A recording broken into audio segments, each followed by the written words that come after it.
17 जून है। बाबा के मधुर महावाक्य सुनेंगे। आज की मुरली का सार है, मीठे बच्चे, अपना कल्याण करना है तो हर प्रकार की परहेज रखो। अपना कल्याण करना है तो हर प्रकार की परहेज रखो। फूल बनने के लिए पवित्र के हाथ का शुद्ध भोजन खाओ। फूल बनने के लिए पवित्र के हाथ का शुद्ध भोजन खाओ। क्योंकि क्या गायन है, जैसा अन्न वैसा मन है, तो बनाने वाली की अवस्था का भी प्रभाव पड़ता है। आज की मुरली से प्रश्न है, तुम बच्चे अभी यहाँ कौन सी प्रैक्टिस करते हो जो 21 जन्म तक रहेगी? उत्तर है, सदा तन और मन से तंदुरुस्त रहने की प्रैक्टिस तुम यहाँ से ही करते हो।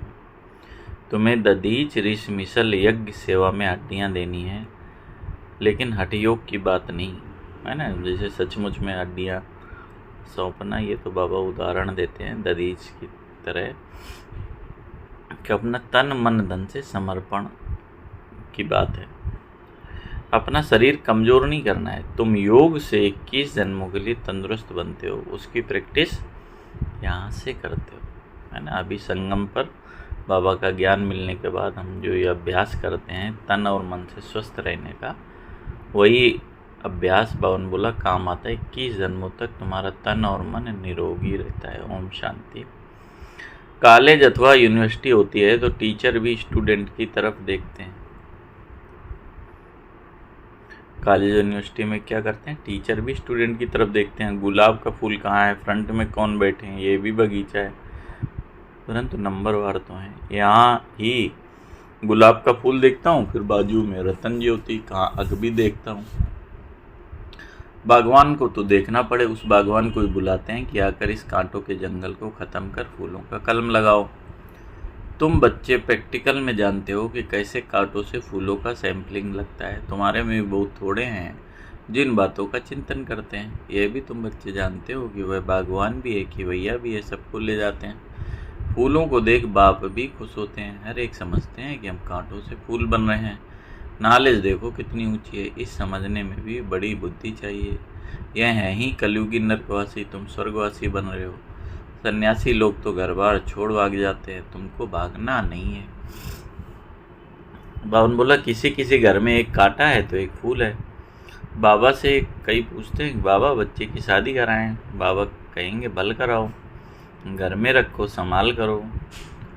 पूछते हैं, इससे ही समझा जाता है कि हिम्मत नहीं है ना। अभी कुछ दिन पहले भी आया ना मुरली में, पूछ रहे हैं तो बाबा तुम स्वर्ग के लिए पुरुषार्थ कर रहे हो, फिर दूसरे को नरक में क्यों ठेल रहे हो?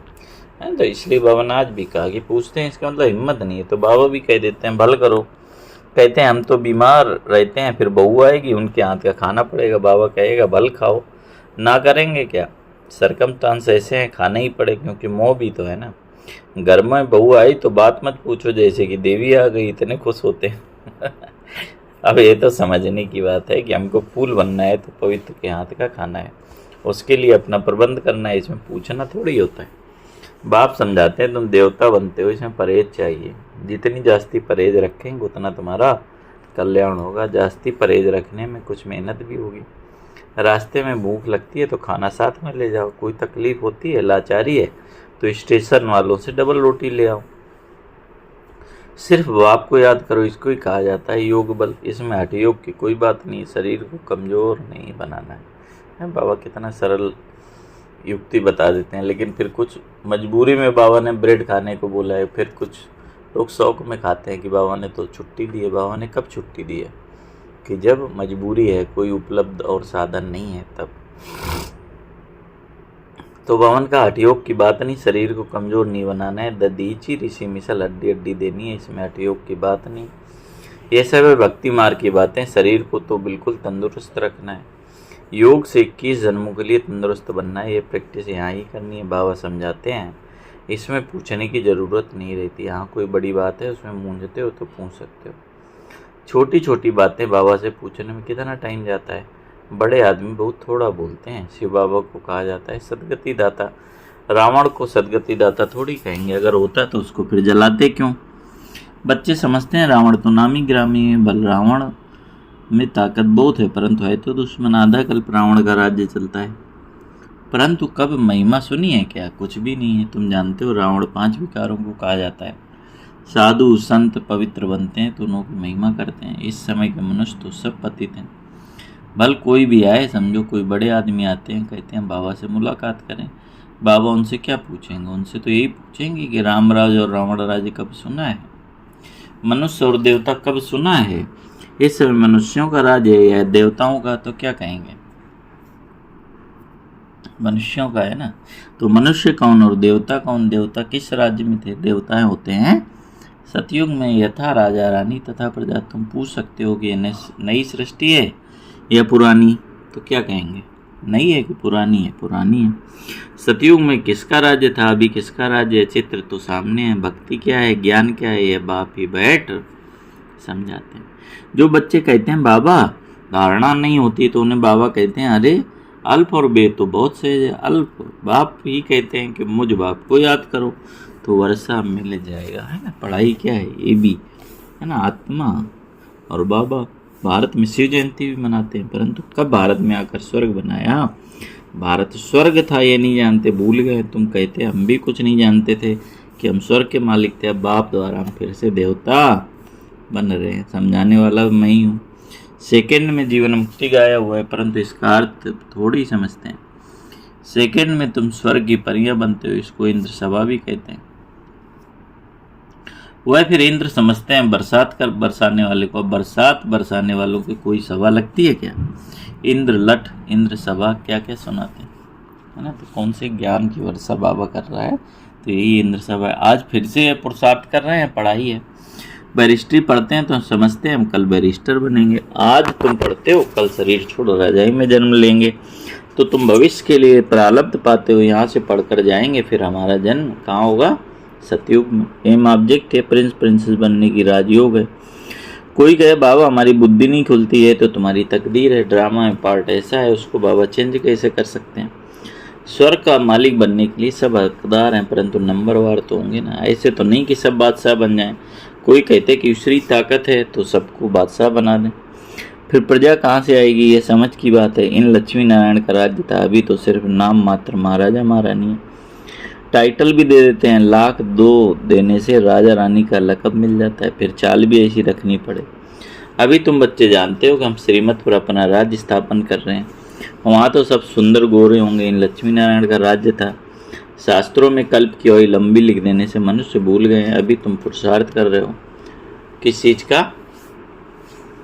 सामरे से सुंदर बनने का। अब देवताएं काले होते हैं क्या? श्री कृष्ण को सावरा, राधे को गोरा दिखाते हैं। सुंदर तो दोनों सुंदर होंगे, फिर काम चिता पर चढ़ दोनों काले बन जाते हैं। वहाँ है सुनहरी दुनिया के मालिक, ये है काली दुनिया।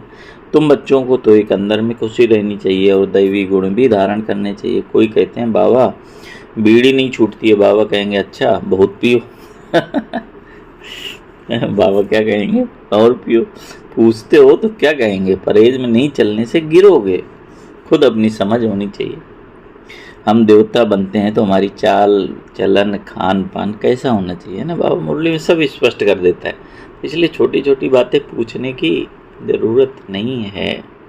सब कहते हैं कि हम लक्ष्मी नारायण को वरेंगे। अच्छा अपने में देखो ऐसे गुण हैं, हम बीड़ी पीते हैं फिर नारायण बन सकेंगे? नारद की भी कथा है ना। नारद कोई एक तो नहीं है ना, सब भक्त नारद हैं, है ना। नारद ने क्या गया, लक्ष्मी को वरने गया, लेकिन बोला चेहरा देखो तो चेहरे में बंदर की सूरत दिखाई दी। तो बाप कहते हैं देवता बनने वाले बच्चे अंतर्मुखी बन अपने आप से बातें करो कि जब हम देवता बनते हैं तो हमारी चलन कैसी होनी चाहिए ना। केवल ये रियलाइजेशन। अभी संडे की मुरली में दो ही चीज़ें बोली, रियलाइजेशन और सहन करने की शक्ति। तो रियलाइज करो कि हम देवता बनते हैं तो शराब नहीं पी सकते, बीड़ी नहीं पी सकते, विकार में नहीं जा सकते और पतित के हाथ का नहीं खा सकते, नहीं तो अवस्था पर असर हो जाएगा। ये बातें बाप बैठ समझाते हैं। ड्रामा के राज को कोई जानते नहीं है, नाटक है, सब पार्टधारी हैं। हम आत्माएं ऊपर से आती हैं, पार्ट तो सारी दुनिया के एक्टर्स को बजाना है। सबका अपना अपना पार्ट है। कितने पार्टधारी हैं, कैसे पार्ट बजाते हैं। ये वैरायटी धर्मों का झाड़ है। एक आम के झाड़ को वैरायटी झाड़ नहीं कहेंगे, उसमें तो आम ही होगा। लेकिन ये है मनुष्य सृष्टि का झाड़ है, इसका नाम है वैरायटी धर्मों का झाड़। एक ही पेड़ है जिसमें अलग अलग धर्मों की आत्माएं दिखाई गई हैं। बीज एक है, है ना, बीज परमात्मा है। मनुष्यों की वैरायटी देखो कितनी है, कोई कैसे है कोई कैसे है। बाप बैठ समझाते हैं, मनुष्य तो कुछ नहीं जानते, मनुष्यों को बाप ही पारस बुद्धि बनाते हैं। तुम बच्चे जानते हो कि इस पुरानी दुनिया में बाकी थोड़े रोज हैं, कल पहले मुआफिक सैंपलिंग लगती रहती है। अच्छी प्रजा साधारण प्रजा का भी सैंपलिंग लगता है। यहाँ ही राजधानी स्थापन हो रही है, बच्चों को हर एक में बुद्धि चलानी होती है। ऐसे नहीं कि मुरली सुनी न सुनी, यहाँ बैठे भी बुद्धि बाहर भागती रहती है। ऐसे भी हैं, कोई तो सम्मुख मुरली सुनकर बहुत गदगद होते हैं, मुरली के लिए भागते हैं। भगवान पढ़ाते हैं तो ऐसी पढ़ाई छोड़नी थोड़ी चाहिए, टेप में एक्यूरेट भरता है, सुनना चाहिए। साहूकार लोग खरीद करेंगे तो गरीब सुनोगे, कितने का कल्याण हो जाएगा। गरीब बच्चे अपना भाग्य बहुत ऊंचा बना सकते हैं। बाबा बच्चों के लिए मकान बनवाते हैं, गरीब 2 रुपया भी मनी ऑर्डर कर देते हैं। बाबा इसकी एक ईंट यज्ञ में लगा देना, 1 रुपया यज्ञ में डाल देना, फिर कोई तो हुंडी भरने वाला भी होगा ना, है ना। कोई कोई कितना करते हैं। तो मनुष्य हॉस्पिटल आदि बनाते हैं, कितना खर्चा लगता है। साहूकार लोग सरकार को बहुत मदद करते हैं, उनको क्या मिलता है? अल्पकाल का सुख। यहाँ तो तुम जो करते हो वह किसके लिए, कितने जन्मों के लिए? 21 जन्मों के लिए। देखते हो बाबा ने सब कुछ दिया, विश्व का पहला नंबर बना दिया। 21 जन्मों के लिए ऐसा सौदा कौन नहीं करेगा? भोलानाथ तब तो ही कहते हैं ना, अभी की बात है, कितना बोला है। कहते हैं जो कुछ करना है कर दो। कितनी गरीब बच्चियां हैं, सिलाई कर पेट पालती हैं, बाबा जानते हैं, तो बहुत ऊंच पद पाने वाली हैं। सुदामा का भी मिसाल है, चावल मुट्ठी के बदले 21 जन्मों के लिए महल दिए। तुम ये बातें नंबरवार पुरुषार्थ अनुसार जानते हो। बाप कहते हैं मैं भोलानाथ भी हूं ना। ये दादा तो भोलानाथ नहीं है, ये भी कहते हैं कि भोलानाथ शिव बाबा, इसलिए उनको सौदागर, रत्नाकर, जादूगर कहा जाता है। तुम विश्व का मालिक बनते हो। यहाँ भारत कंगाल है, प्रजा साहूकार है, गवर्नमेंट गरीब है। कितना उल्टा है। अभी तुम समझते हो भारत कितना ऊंच था, स्वर्ग था, उसकी निशानियां भी हैं। क्या निशानी है? सोमनाथ का मंदिर कितना हीरे जवाहरात से भरा हुआ था, जो ऊंट भरकर जवाहरात ले गए। तुम बच्चे जानते हो कि अब ये दुनिया बदलनी जरूर है, उसके लिए तुम तैयारी कर रहे हो। जो करेगा सो पाएगा। माया का पोजीशन बहुत है। तुम तो ईश्वर के मुरीद, बाकी सब हैं रावण के मुरीद। तुम हो शिव बाबा के, शिव बाबा तुमको वर्षा देते हैं। सिवाय बाप के और कोई बात बुद्धि में नहीं आनी। मेरा तो शिव बाबा, दूसरा न कोई, है ना। संडे की मुरली में वादे याद कराए ना।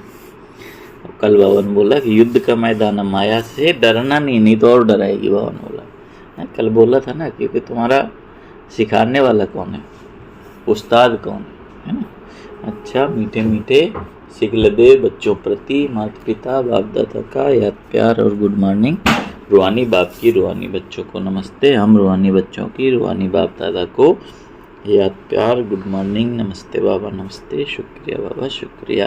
तो आज बाबा ने क्या मुख्य बातें बताई कि अंतर्मुखी बन अपने आप से बातें करनी है, कि जबकि हम देवता बनते हैं तो हमारी चलन कैसी है। बाबा ने क्या बोला, जो देवता बनने वाले होंगे ना शराब पियेंगे, ना बीड़ी पियेंगे, है ना, न विकार में जाएंगे, ना अशुद्ध न लेंगे। तो भगवान बोला कोई अशुद्ध खान पान तो नहीं है। तो अपना भविष्य 21 जन्मों के लिए ऊंच बनाना है। सुदामे मिसल जो कुछ है भोलेनाथ बाप के हवाले कर दो। पढ़ाई के लिए कोई बहाना मत बनाओ, वरदान है।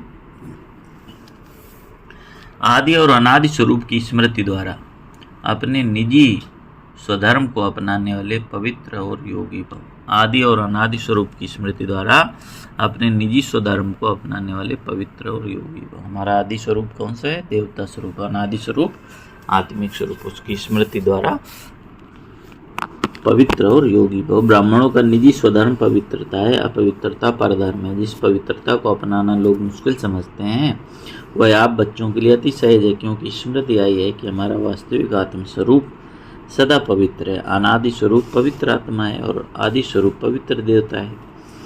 अभी का अंतिम जन्म भी पवित्र ब्राह्मण जीवन है, इसलिए पवित्रता ही ब्राह्मण जीवन की पर्सनालिटी है। जो पवित्र है वही योगी है ना।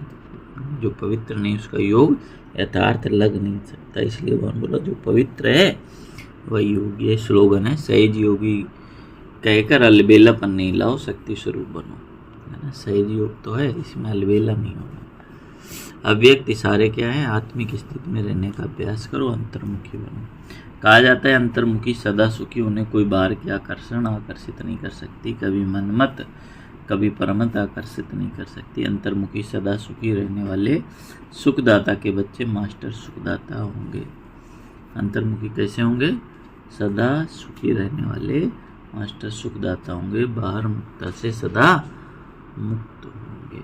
अच्छा, ओम शांति। तो आज बाबा ने विशेष धारणा के ऊपर, परहेज के ऊपर फोकस किया कि तुम देवी देवता बनने वाले हो तो तुम्हारा खान पान कैसा होना चाहिए। अभी अगर हम इस संगम पर तन और मन से तंदुरुस्त हैं तो यही प्रैक्टिस भगवान बोला 21 जन्मों के लिए तुम्हें तंदुरुस्त बना देती है। अच्छा, ओम शांति, ओम शांति, ओम शांति।